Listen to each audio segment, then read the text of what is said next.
وبركاته. زي ما حضراتكم شايفين طبعا انا هنا لازم قطعت الصفاية زي كده، لازم اعمل حواليهم هنا كده. ليه؟ علشان ما يحصلش تسريب، فلازم ايه يتعمل بالطريقة دي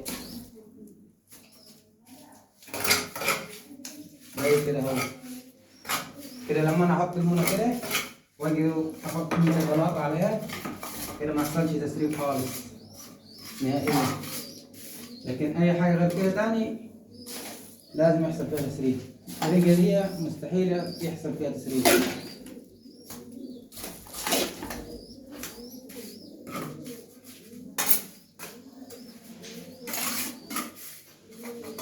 لازم كده ايه الشغل يبقى ايه يتظبط بالطريقة دي.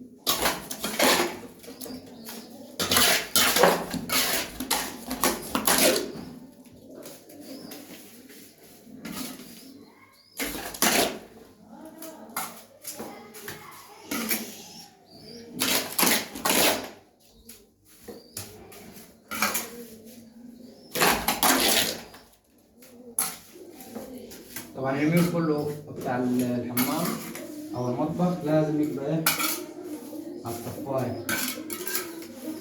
ليه؟ عشان مفيش مية تركين تحت الحيطان.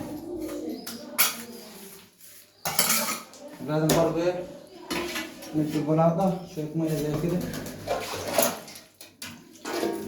عشان ايه ما تفصلش من المونة. لازم المية.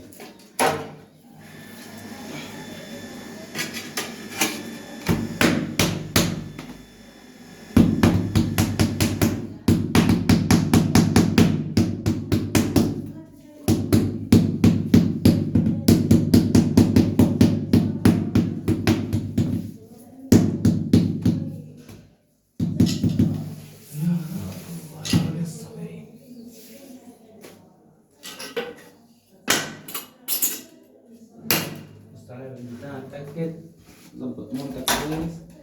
بعد كده تسويها ايه علشان الشغل يبقى مظبوط.